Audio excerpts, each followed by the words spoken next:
You're a real one, man. Don't know what I'd do without you. That's what Tom said the first night he moved in.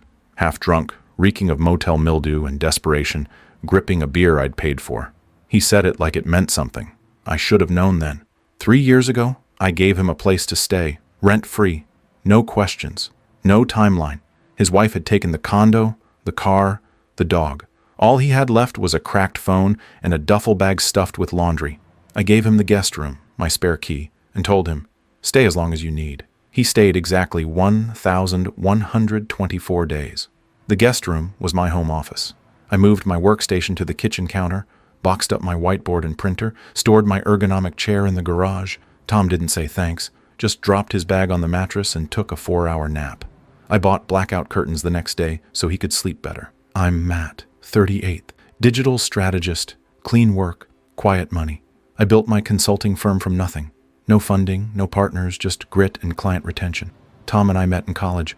I went entrepreneur, he went corporate. When the layoffs hit and his marriage collapsed in the same month, I told him, I've got space. That was my first mistake. He had no laptop, no resume, no plan, so I helped him build one. Gave him access to my software licenses, bought him a basic Dell and a set of polo shirts, even lent him a pair of my shoes before his first interview. He didn't get the job. I said, it's all right, let's keep looking. The first panic attack happened 3 weeks in.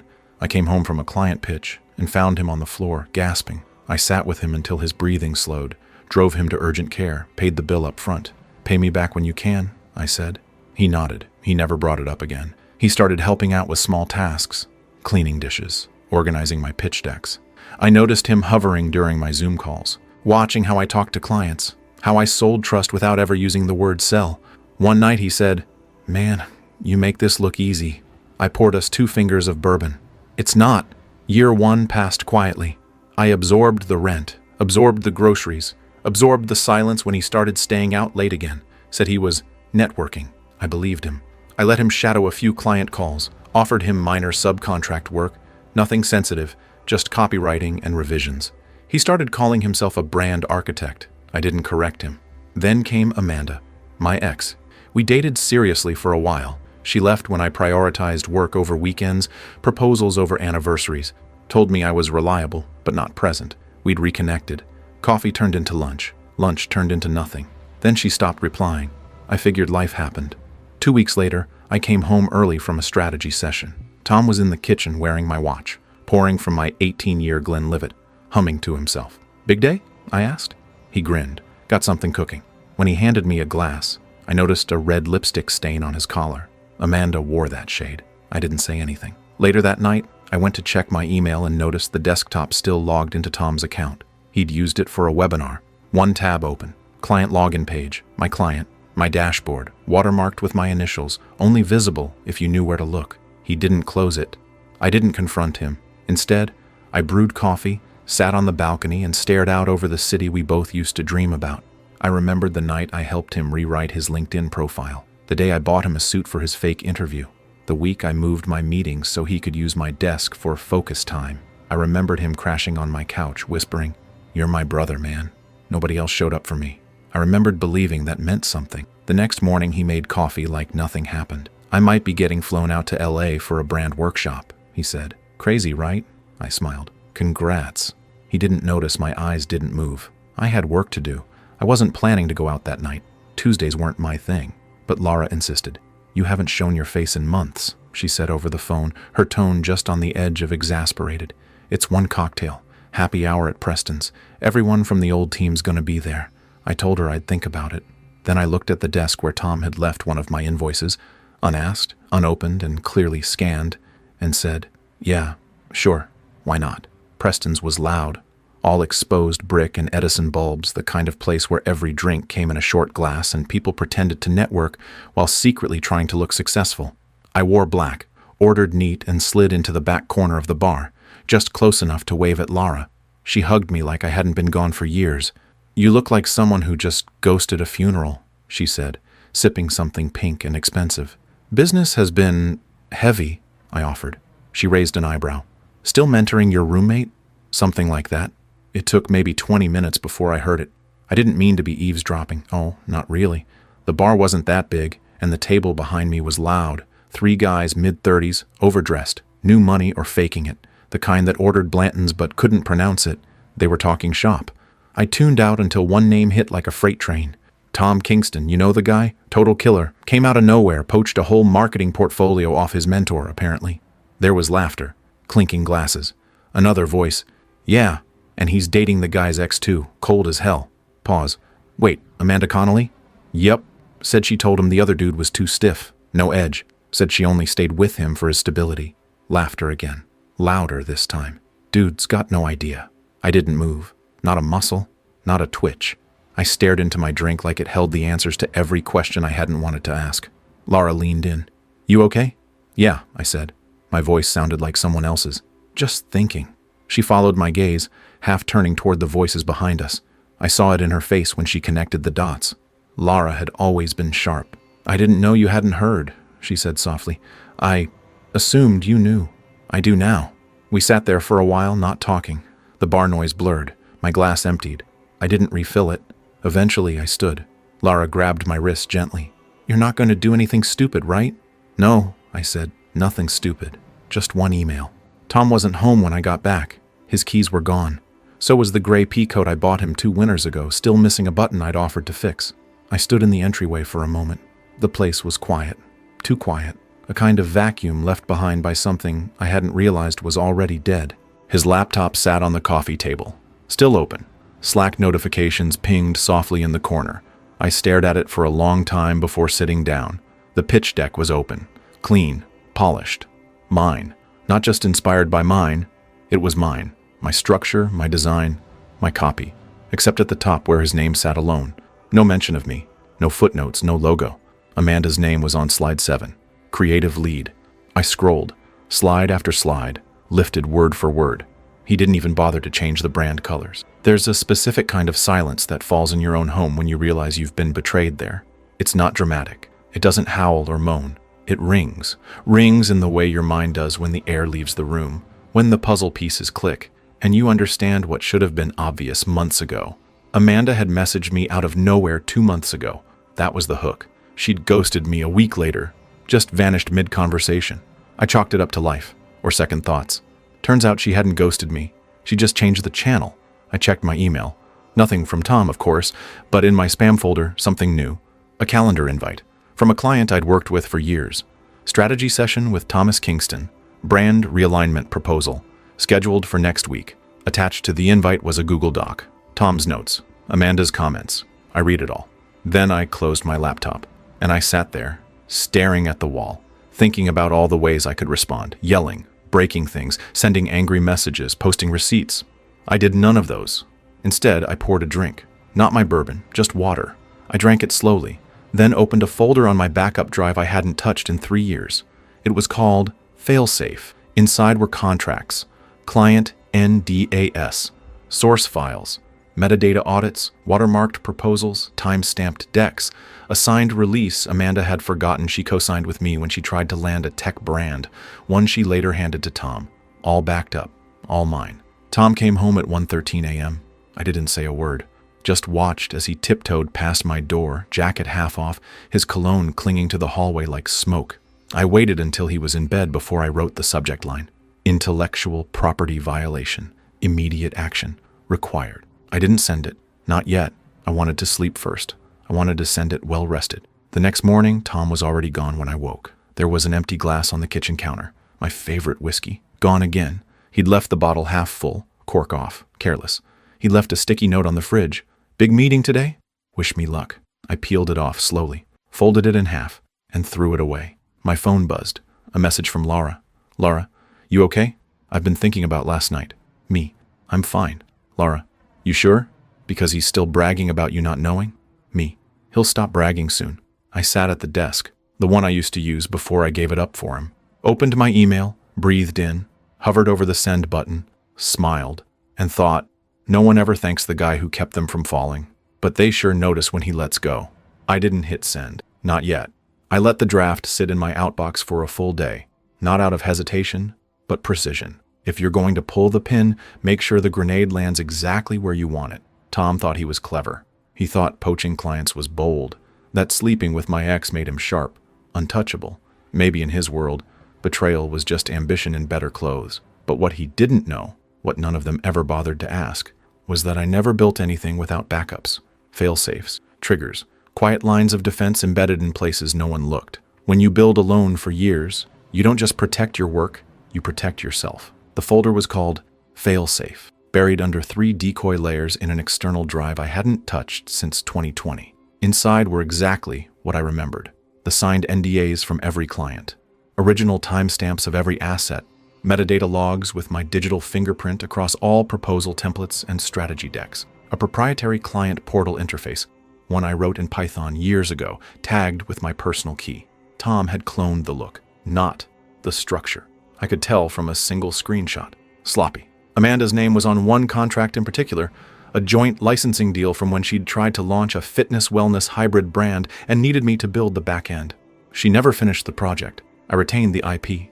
Tom was now using parts of it to build his client strategy. She probably didn't even remember signing it, but the watermark she left in the Figma comments was still there. Her initials, her timestamp, her trail. The irony wasn't lost on me. The 2 people who thought they'd outplayed me had signed their names on the tools they used to do it. At 2:17 a.m., I made a list. 2. Jenna Rowe, my attorney, still on retainer. Luke Hadley, top-tier IP lawyer I'd referred to clients. Alexis Cortez, former client, now senior brand officer at Silos, a firm Tom was pitching. Taylor Quinn, Amanda's boss, firm partner, and board member. Subject: intellectual property violation, immediate action required. Attachments, NDAs, signed and dated. Comparison decks: mine, 2019. Tom's, 2023. Screenshots of code-based fingerprint tags. License agreements with Amanda's digital signature. Link to video tutorial I recorded in 2021.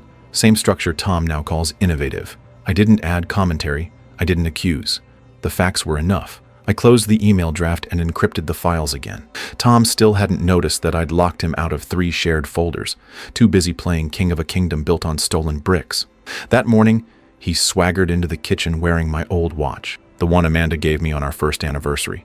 He poured himself espresso from beans I'd roasted myself. He toasted a slice of sourdough and said, "Got a big one on the hook. Can't say who yet, but if it lands, I'm thinking of moving out soon." I didn't look up. "Congrats," I said. He grinned. "Maybe we'll finally split that whiskey you keep hoarding." I looked him dead in the eye. "You already have." He didn't flinch.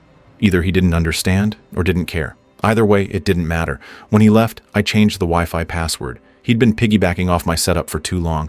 Then I called Laura. "You free this week?" I asked. "For you." "Always," she said. We met at a coffee shop across town, the kind of place Tom would have called too minimalist to be real. I handed her a USB drive. "On here is everything proving what he did, and how he did it." She blinked. "And you want me to?" "Just hang on to it for now, in case things escalate." "You really think he's going to fight back?" But Amanda might. She's got more to lose." I didn't have to wait long. That afternoon, I got a call from a blocked number. I didn't answer. Then a text followed. "Unknown. We need to talk. Urgent." I didn't know it would go this far. I deleted it without reading the rest. That evening, a client I hadn't heard from in 2 years, Marcus Del Rio, emailed me out of nowhere. "Just got pitched by a guy named Tom Kingston. Thought you should know. He used a copy of your old Q4 launch deck. Identical. It even had your footer watermark still embedded in the PDF. Do I need to worry?" I replied. "No. You'll never hear from him again." At 10:47 p.m., Tom came home flushed with wine and bravado. "Guess who just booked a trial with Silos?" he said, kicking off his shoes. I stared at him for a moment. "You're sure about that?" "Positive. Alexis from their team messaged me directly. She said the board's intrigued. Could be a full contract by next week." I nodded slowly, then turned back to my laptop. "Everything okay?" he asked. "Yeah," I said. "Everything's exactly where it should be." At midnight, I opened the final file, an internal analytics report from my system. It tracked usage activity on my proprietary tools. Tom had been using a front-end built off my original client database format, the one I created in 2018 and licensed privately. He'd accessed it 37 times under his alias, all tracked, all logged, all unauthorized. I copied the activity report into a new folder, named it Proof Final. Then I clicked back to the email, read it once, then again, clicked Send. No fireworks, no sound, just a quiet little swoosh, and the quiet knowledge that something irreversible had just begun. I didn't sleep much that night, not from nerves. Rom peace, The kind that only arrives after you stop lying to yourself about the people you've let stay too long. I didn't check my phone until noon. 3 missed calls from an unknown number. 1 voicemail. I didn't listen. Tom hadn't come home the night before. His bed was made, barely slept in. The shoes he usually kicked off by the door were gone. His laptop was missing. So was the navy jacket I'd bought him before his first client pitch. On the kitchen counter, a single mug half full of cold coffee. The quiet in the apartment felt heavier than usual, like it was waiting for something. At 1:32 p.m., I got a text from Laura. Laura, did you send it? I didn't reply. 10 minutes later, another ping. This time from a client I hadn't worked with in months. Alexis Cortez. I've flagged the deck. Thank you for the heads up. You'll hear from our legal by end of day. I muted my phone and opened a book I'd been meaning to finish since last spring. It felt good to turn pages instead of tabs. By 3 p.m., the silence cracked. Not in volume, in energy. The emails started rolling in. Not to me directly. I'd set up filters. They came through my notification log.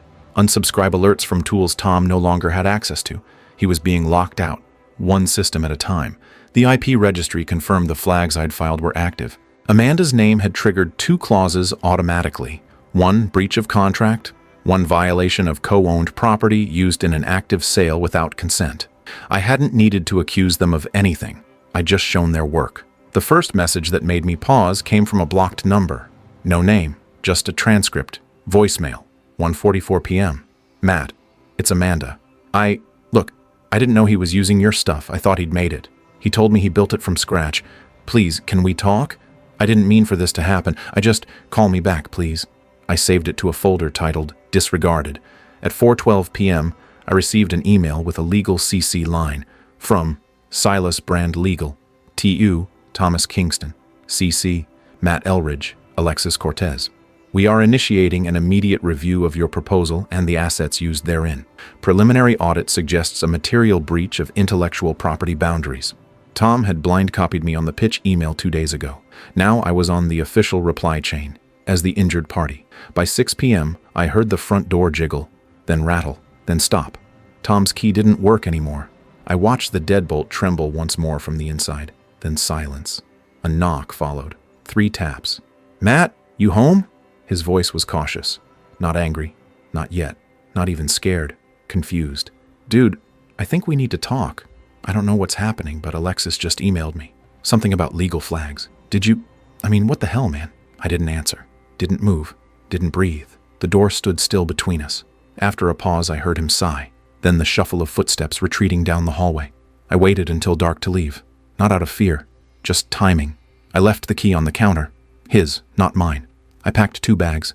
1 laptop, 1 change of clothes, 1 external drive. I'd already had mail forwarded. The lease was in my name, but I didn't want the place anymore. Let him keep the couch. The pans. The memories. All of it already belonged to someone else. That night, I got a call from Laura. Just so you know, she said, Amanda's firm pulled her from 2 projects. Officially, it's pending investigation, but Taylor's not subtle. She's done. I said nothing. Laura continued quieter this time. She tried to reach me, asked what you were planning. And I told her I don't speak for you anymore. Good, I said. Then hung up. Around midnight, a final message came in. Tom, you didn't have to do this.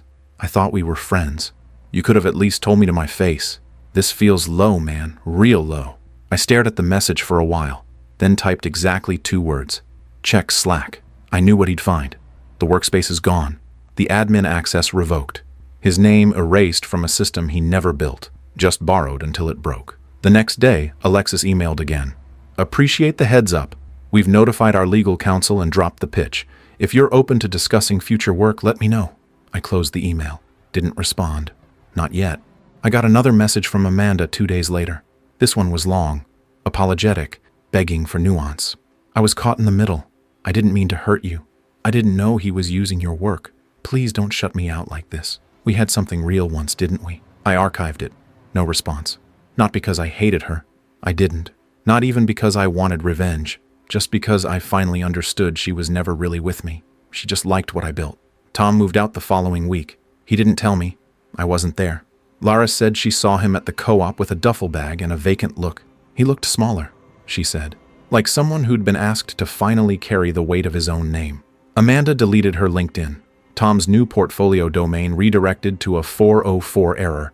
Someone in our old circle mentioned a copyright claim filed through Google. I didn't file it. Someone else did. Probably Silos. I just smiled.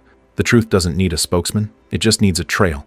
I didn't celebrate, didn't post anything, didn't vent, didn't explain. I just went back to work, signed 3 new clients, moved into a place with more light, started sleeping again. There's a peace that arrives not when you win, but when you finally stop pretending you lost something worth saving. I didn't block their numbers. I didn't need to. Silence is a language all its own. I spoke it fluently now. The apartment felt hollow after Tom left. Echoes in the hallway, quiet fridge hum, empty coat rack. But I didn't linger. I'd never planned to stay. Within 72 hours, I had the lease closed, the keys dropped off, and a moving van booked for storage. Most of what I owned fit into 6 boxes. The rest I left behind. Things that felt more like his than mine now. There's no value in reclaiming things that were already stolen by trust. The new place was smaller, older, but it had better light. Top floor, exposed brick, no roommate. I paid the year in full. The landlord raised an eyebrow when I handed over the check. Just like that, I nodded. Just like that. Laura met me for lunch 2 days later. We sat outside, cold wind biting, but neither of us minded. She placed her phone on the table and slid it over. A screenshot. Amanda's story, 4 hours ago. People will try to tear you down when they can't replace you. Stay true to yourself. Keep building. Still in the denial phase, Laura said. I didn't respond. She pushed a second image across the table. A forwarded email chain from a mutual friend at Amanda's agency. Internal. Due to current legal reviews and reputational concerns, Amanda Connolly will not be participating in Q2 brand leadership. They're icing her out quietly, Laura said. Not even offering a demotion. Just removing her. They're smart, I said. They know the value of clean exits. Tom hadn't posted in 10 days. For someone who once updated his LinkedIn twice a week, that was deafening. A third mutual contact, Mark from an old consulting panel, messaged me privately. Mark, he tried to pitch my team last week. Told us he had exclusives with Silos. When I mentioned your name, he ghosted mid-meeting. Just thought you'd want to know. I didn't. But I appreciated the data. The thing about building something yourself is, it lasts. Especially when you're the only one who knows where the seams are. My client base didn't just return. It grew. Word spread quietly but quickly. I picked up a new contract with Devrex Group, then 2 referrals from Silos. One day I opened my inbox and saw this subject line. From Alexis Cortez, subject. Ready when you are. Inside was a single sentence. Let's build something cleaner this time. I said yes. 3 weeks later, I moved into my new workspace. A private studio suite in the Bayview building, 10th floor overlooking the harbor. Amanda once told me she dreamed of opening her studio there someday. Now I walked those halls alone, and preferred it that way. I didn't mention it to anyone. Laura noticed the address when she dropped by with coffee. Bold move, she said, looking at the view. I don't think they'll be visiting, I said. Still, she hesitated. You sure you don't want to tell your side of it? Set the record straight? I shook my head. No one ever asks about the architect when the building still stands. Amanda reached out one final time. Handwritten letter. No return address, but the handwriting was hers. Neat, confident, expensive paper. I opened it slowly. I didn't know. Not everything. But I should have asked. I should have seen what was real instead of what I wanted. You were always steady, and I mistook that for stillness. I was wrong. I'm sorry. There was more. Paragraphs, even. But I stopped reading halfway, folded the letter, slid it into the back of a drawer, and never opened it again. One night I got drinks with Laura at our usual bar. Same corner table, different crowd. Halfway through our second round, she looked at me and asked, "Do you regret helping him?" I thought about it for a long time. "No," I said. "I regret not stopping sooner." She nodded. "Do you miss them?" I finished my drink. "No," I said again. "But I miss the version of me that still believed they wouldn't do it." There's a strange relief in knowing the people who betrayed you now have to live without you. Not in anger, in absence. They didn't just lose you. They lost access to stability, to safety, to the kind of loyalty you can't teach or replicate. Replacements fade when they're not built to last. I was never the flash. I was the foundation. And no one ever thanks the foundation until it cracks. A year passed. 12 months to the day since I hovered over that send button with a folder full of proof, and nothing left to say. It didn't feel like revenge, not anymore. It felt like balance being restored. I found the email again this morning. Not by accident. I'd archived it in a folder labeled Line Drawn. I opened it, not to relive anything, but to remind myself how simple the turning point had been. No dramatic subject, just 4 words. Intellectual property violation. Immediate action. Required. The body was clinical. To all parties, attached are documents detailing unauthorized use of protected material across brand assets, client strategies, and proprietary frameworks originally developed and registered by me. Client-side contracts, signed, code-level fingerprint records, time-stamped, comparative decks showing duplication, licensing agreement with Amanda Connolly's co-signature. Continued use, distribution, or representation of this work by unauthorized parties will result in legal action. No anger, no threats, just evidence. It took less than 48 hours for the first domino to fall. Tom was locked out of Silas's back-end system. Amanda was flagged by her employer's ethics board. By the end of the week, a consulting circle I hadn't spoken to in years quietly blacklisted both of them. I hadn't made a call. I hadn't posted a word. I'd just written an email. I never replied to their messages. There were a few, scattered across weeks. Amanda tried guilt. Tom tried sarcasm. Then silence.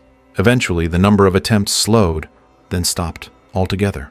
That's the thing about people who they don't know how to handle a vacuum. You were either useful or invisible.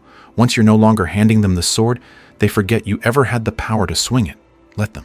Sometimes people ask what I really sent, what the exact thing was that brought everything down. It wasn't just the documents. It wasn't even the timing. It was the years behind them. The proof that while they were borrowing what I built, I was still building. That's what killed them. Not the email. The reminder that I never needed them, but they needed me. 6 months ago, I got a text from Laura. Laura. Just saw Tom at a panel. He was watching from the back. Didn't speak. Didn't get called on. I didn't ask what panel. I didn't need to. There's always another one. Amanda vanished from the circles we used to share. One by one, her projects were reassigned. Her portfolio thinned. A quiet retirement wrapped in buzzwords like creative redirection and focus shift. A year ago, her name on a project got attention. Now it got scrutiny. I didn't celebrate. I didn't watch it happen. I just moved forward. The email was my final act of giving, not out of kindness, but to finally show them what I'd withheld all those years, the version of me that didn't beg to be understood, the version that simply was, self-contained, complete, unapologetic. I reread the email one last time this morning, not to change anything, just to remember the man who sent it.